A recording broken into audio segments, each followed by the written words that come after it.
Yo creo que este paseo por la historia de la muñeca de los últimos 500 años, desde el prisma femenino, nos va a demostrar la relevancia que ha tenido la mujer en 500 años. Es decir, no es algo de ahora o de las últimas décadas, donde afortunadamente ya hemos superado algunas trabas, ¿no? El acceso a la mujer en los últimos 100 años en cuanto a una titulación posible desde el punto de vista legal y el acceso al trabajo también se vio respaldado en otros sectores donde no había estas trabas, con muchas dificultades, por supuesto, ¿no? Algunas solo podían acceder en su condición de viudas de funcionarios o viudas de particulares. Pero yo creo es el aporte documental que hay y sobre todo también el material gráfico de muchas fotografías que hoy día el número de más de 200 aparecen por primera vez. Es decir, Almuñécar hace 100 años cuenta con una primera concejal en las casas capitulares cuando hay capitales de provincia que no las tienen, Carmen González Herrera. Nos va a sorprender mujeres en el siglo XIX al frente de fábricas azucareras, como Encarnación Márquez González de Mendoza Merchante. Nos puede sorprender que una almuñequera salga en los billetes del Banco de España, como Conchi Terrón, en el reverso de Gustavo Adolfo Bécquer. Pero también varias reinas, desde Isabel de Castilla, que nos funda o nos crea el Hospital Benéfico de San Sebastián en la actual Plaza de la Constitución, pasando por su hija Juana de Castilla, que merced a ella tenemos el escudo de la ciudad, por cierto reconocido este año pasado y ya inscrito en el registro de entidades y de escudo de la Junta de Andalucía, o hasta llegar a mediados del siglo XIX con Isabel II, que merced a ella se instala por primera vez la maquinaria de vapor a las fábricas de azúcar, y Almuñécar es pionera en la fabricación del azúcar de caña en fábrica, no en ingenios o trapiches tradicionales. O sea que a grandes largos esto puede ser. La gran novedad es que junto a reinas y aristócratas como la marquesa de Cázula y su palacete está la gente llana del pueblo. Es decir, hay costureras que atienden a María Dolores Pradera, como Dolores Díaz Sales, hay confiteras como Gádora Auger, bueno, y otras como Purificación Pérez en la Plaza del Ayuntamiento, la madre de Antonio Fernández el Marqués, o luego con Ana Muñoz Alcalá. Hay tenderas, hay bodegoneras, es decir, gente que está en los restaurantes, en los hoteles, en las peluquerías. Están aquí prácticamente casi todos los sectores de la sociedad, desde los chambaos, y no solamente las mujeres nacionales, sino también extranjeras afincadas aquí que aportaron su grano de manera muy relevante. Es decir, vamos a encontrar, según nos cuenta, mujeres que han sido pioneras en muchos aspectos y mujeres que han conseguido modificar esa sociedad en ese momento hasta como la conocemos actualmente. Así es decir, vamos a encontrarnos hoy día con profesiones desaparecidas, las carboneras o las hiladoras de seda. Es decir, aquí tenemos a mediados del siglo XVI, antes de la expulsión de los moriscos, pues que hay varias mujeres moriscas que son contratadas por el Ayuntamiento de Almuñécar para que enseñen a jóvenes en las técnicas del hilado y cómo extraer de los capullos del gusano de seda y fabricar los trabajos. Y además el sueldo que se les pone por la enseñanza, por los exámenes que practican y en función de los aprobados. Pues desde ese momento, bueno, y nos encontramos en el siglo XV con intérpretes diplomáticas que, bueno, hablan, son almuñequeras que saben hablar el árabe y el castellano, y son necesarias las relaciones, por ejemplo, con las colonias que se fundan en el norte de África. Bueno, esto ha sido un auténtico esfuerzo documental. ¿Cómo de profunda ha sido la investigación hasta llegar a conformar todos estos datos? Bueno, he contado una vez más, igual que en el trabajo del turismo, con una colaboración colectiva enorme. Sin ella no hubiera sido posible. Es decir, en general, muchísimas mujeres y también algún hombre me han contado cosas, sobre todo de abuelos, de bisabuelos o de amistades, y he conseguido, con las limitaciones propias durante estos 2 años, que pudiera conseguir el penúltimo intento de lograr alguna fotografía, algún recuerdo, algunas cositas. En los archivos ya, en la época de más de 100 años, he tenido que acudir a archivos, de nuevo, donde se utilizan no solamente granadinos, sino también regionales o nacionales. Hay aquí documentación, incluso documentos que vienen de fuera de España, para poder justificar, pues sobre todo eso, la labor, bueno, de alguien que crea, pues una bailarina alemana que crea aquí una academia hace 50 años, como Helga Schonel, o bien a los más recientes, la profesora de francés que estudia en la Sorbona en París y que llega con un accidente de coche a la Herradura y se queda a vivir y vive ahí, se casa ahí con un pintor sueco, Isabel Galmich. Y bueno, y da clases de francés a los hijos de los jardineros que trabajan en los primeros chalets de la Punta de la Mona.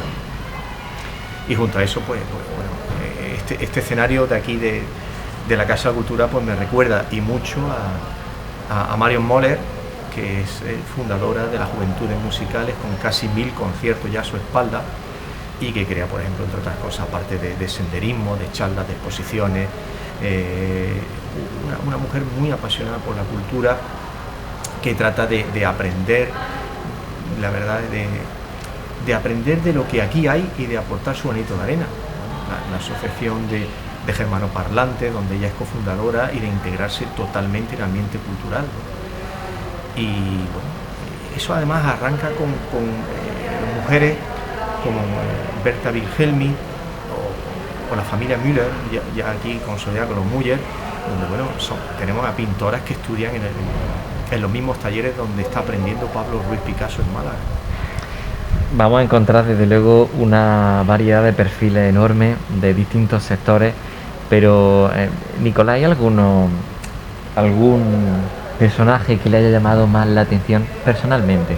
Bueno, a mí mi bisabuela Cándida Ruiz, que bueno, entonces hace 100 años el entorno de la calle Orobia, ahí la calle Horno Cuatro Esquinas, toda esa zona de las cuestas, ¿no?, de la calle La Antigua, está llena de muchísimas panaderías, muchísimas regentadas por mujeres, en los hornos o bien vendiendo el pan. Cándida Ruiz, que hoy es el nombre de un horno que lo tenemos ahí, que ha sido taller de cocina, que está ofrecido sin éxito hasta ahora a la Junta de Andalucía como un taller de escuela cocina, de escuela de hostelería. Pues la verdad que he podido conseguir anécdotas en rehabilitado, fotografías, en fin, anuncios de prensa.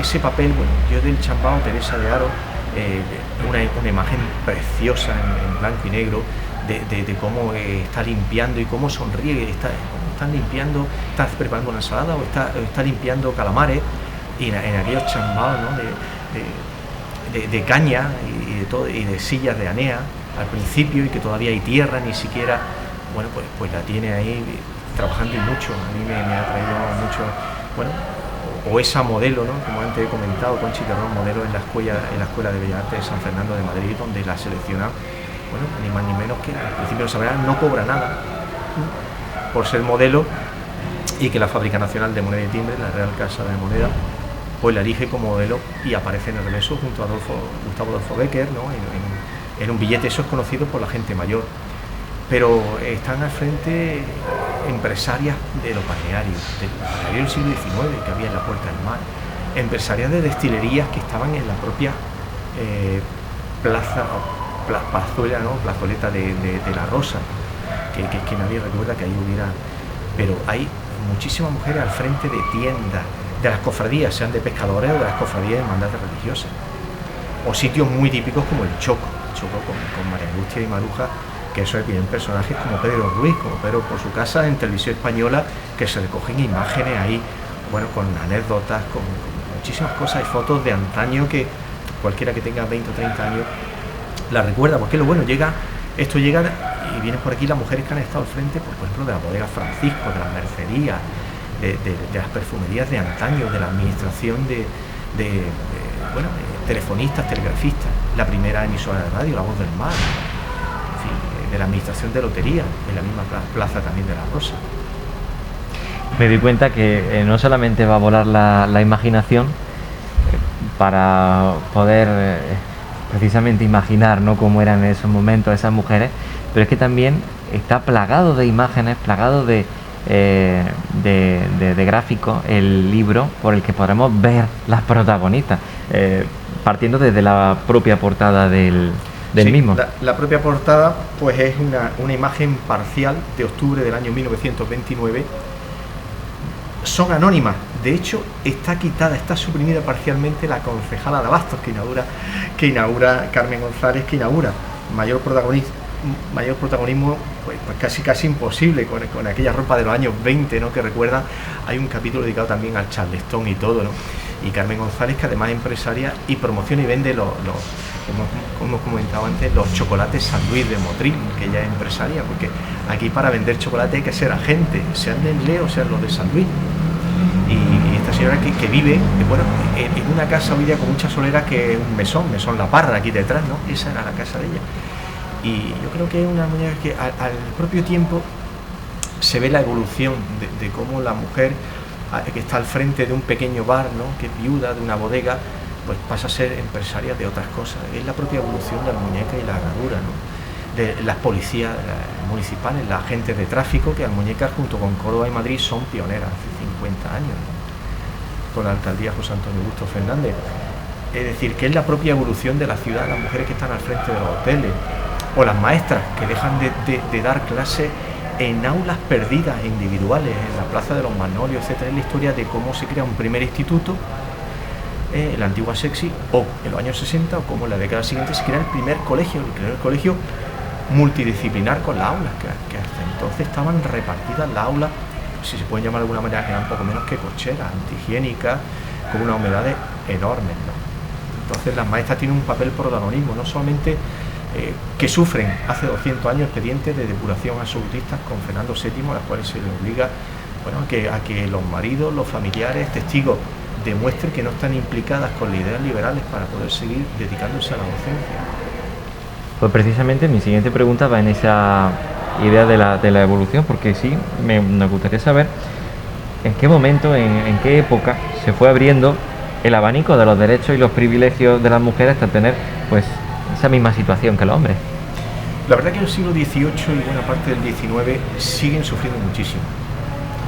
Es decir, una viuda no podía llevar una botica, la antigua farmacia. Tienen muchas limitaciones. El otro farmacéutico varón le hace la vida imposible. El magisterio, por ejemplo, la docencia está en principio reservado a la generalización, implantación y extensión de las escuelas de niñas. A partir de ahí van metiendo la cabeza, y la docencia es un sector muy importante, igual que el sanitario. Hoy día lo vemos donde hay mayoría de mujeres, y quizás hace 2 siglos las enfermeras del hospital que tenemos en la plaza es inmenso y mayoritario, hasta que viene el terremoto también, el de Arenas del Rey de final del siglo XIX y la drama de Granada, y se derrumba y nos vamos al final de la calle Nueva, por allí en la calle Morería, y vienen las otras mujeres, las monjas mercedarias, que es el último ejemplo conventual, y son ellas las que se hacen cargo. Luego, por cierto, justo donde estamos, en la Casa de la Cultura, por traslado, es la tercera vez que tiene sede hasta entonces el hospital, y se viene aquí a la Puerta de Granada, donde se dedican a una triple enseñanza.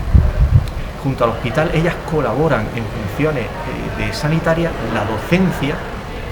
Yo fui alumno aquí del colegio que había, y luego de su actividad religiosa. Es decir, que lleva una triple función. Y la verdad es que ahí ya parte con las ideas liberales, en buena parte del siglo XIX tenemos empresarias de fábricas azucareras, donde son ellas las dueñas de balnearios. Bueno, hace 100 años tenemos el segundo hotel de la historia, el Hotel Miramar, esquina con la calle Cántaro. Hay edificio Miramar en su homenaje, donde tenemos en 1921 la primera directora del hotel también. Es decir, las cosas ya hace 100 años empezaban a cambiar.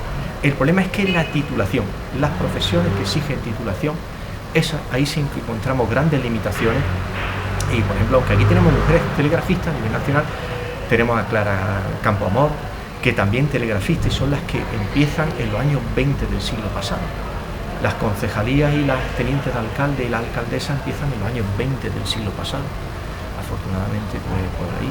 E incluso las colonias infantiles marítimas que vienen aquí, junto donde hoy está todo el complejo de la resina turístico, pues eso eran colonias de la Diputación, y bueno, esas empiezan también en los años 20, aunque había algunas municipales organizadas por el Ayuntamiento de Granada que se retrotraen a la última década, y además Almuñécar pionera en eso, a partir de 1890.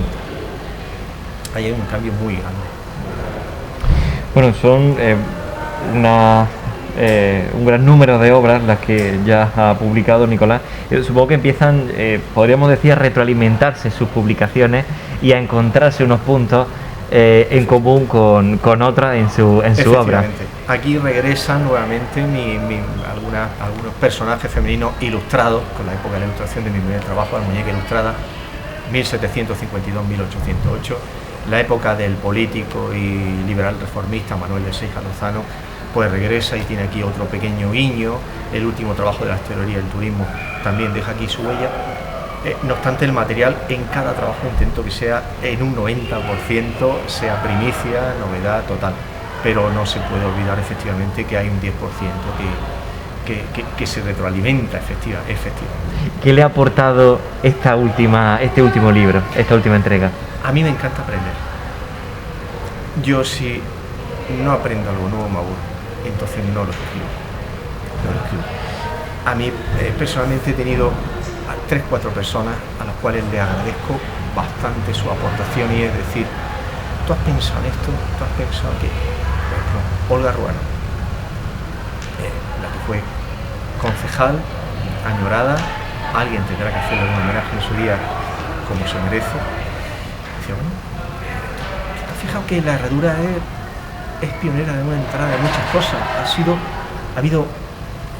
Es la imagen del otro, ella no es muñequera, y los que son de fuera aportan un punto de vista que muchas veces te dice, bueno, es que por ahí han entrado muchas sabias nuevas, buscan la herradura. Tú piensas que el que ha vivido, por ejemplo, en Taramay no tiene que ver nada con el de la herradura, el de Melilla con el del castillo, el casco histórico de aquí, ¿no? Y entonces esa idea de pensar lo otro, antes recordaba alguna alemana, y por ejemplo los bajos del Altillo tenían otra configuración, y había mucha gente decía, al frente del Mediterráneo pues hay un alemán como Kurt Büttner, pero tenemos a una alemana como de la familia Albiez, Margot, que deja escrito un libro y busca a una calidad, y bueno, no solamente turismo de aquí, turismo de fuera, la colonia nórdica, la colonia francófona, que es muy grande, pero que se crea entonces, ¿no? Se crea entonces. Y bueno, y que cuando antes he dicho en el Choco que tenemos sí a Pedro Ruiz, y es muy nacional y muy popular, pero hay una de las clientes que le gusta las tertulias, es la pintora Anne-Marie Enlund, ¿no? Y que bueno, se hospeda en una pensión en la Alta del Mar, y la verdad es que esas anécdotas son geniales, porque aparecen personajes aquí que tú dices, bueno, es que son personajes, ¿cómo de aquí te puede aparecer? Bueno, es que María de la Espadera se aloja y resulta que tiene un vestido que necesita un arreglo, y quién es la mejor modista que hay. Hay un taller ahí en el Arco del Derrumbadero, Dolores Díaz, y con las prisas, y son anécdotas curiosísimas. Bueno, el libro yo creo que está plagado de eso, de que por aquí vienen reyes, y ahí lo dejo, no solamente reinas, vienen reyes, y vienen actores, y vienen cosas, y es lo que trato de sacar las páginas a través de ellos. Los protagonistas son ellas, y a través de ellas la enriquecen con anécdotas, pues todo lo que vivieron, y esos son los perfiles, como digo, no en la biografía, efectivamente, no una biografía de cada una, sino que hay pequeños perfiles y huecos, no hay capítulos grandes, son pequeños epígrafes en donde dejo ahí esas notas que alguien tendrá que sazonar a alguien y completar. Esto da para muchas versiones, estoy seguro que se podrían crear segunda y terceras partes, sin lugar a dudas. Una publicación que sin duda nos va a emocionar, que sin duda nos va a entretener, que nos va a gustar. Pregunta obligada antes de despedirnos, ¿dónde podemos encontrar el libro y si estamos pensando ya en una presentación formal? El libro se puede encontrar en varias de las librerías, en las tradicionales donde tengo los otros trabajos, desde la calle Real a la avenida de Cala, o en la avenida Juan Carlos I, es decir, desde Contreras, Cala o Daira. Y las presentaciones, pues la verdad, sufre, si es paralelo en el trabajo, ha sufrido los mismos rigores de la epidemia. Entonces ni el turismo ni la verdad que yo creo que son dos trabajos de divulgación por y para el pueblo, la gente del pueblo, y para gente que ha conocido otras muñecas. Es la verdad, como yo digo, desde los puestos de chuchería, las plazas y todo. Y yo estoy esperando a ver si mejoramos en todos los aspectos. la epidemia, porque la verdad que los dos se han quedado ahí en el tintero y me gustaría divulgarlos, pero no quisiera que ningún familiar, ni ninguna amistad, ni ningún interesado pudiera sufrir por mi culpa un contagio indeseado. No sé, a ver si mejoran los datos en los próximos meses, yo no pongo fecha, pero son trabajos que yo creo que merece la pena en cualquier ambiente, sea invernal o bien estival, en un ambiente turístico, en un hotel o bien cualquier monumento como la Najarra, ya veremos. Aquí en este escenario o en Jardín del Bonsai, donde he expuesto en todo ello, he puesto algunos datos y la verdad que habrá que esperar mejores momentos, pero que yo creo que bueno, merece la pena hablar un rato sobre ella. Pues con ese sentimiento compartido de que mejore esta situación de la pandemia, enhorabuena por esta última publicación, Nicolás, y feliz año. Pues muchísimas gracias, feliz año, y queda disfrutar un poco de la última entrega, sí.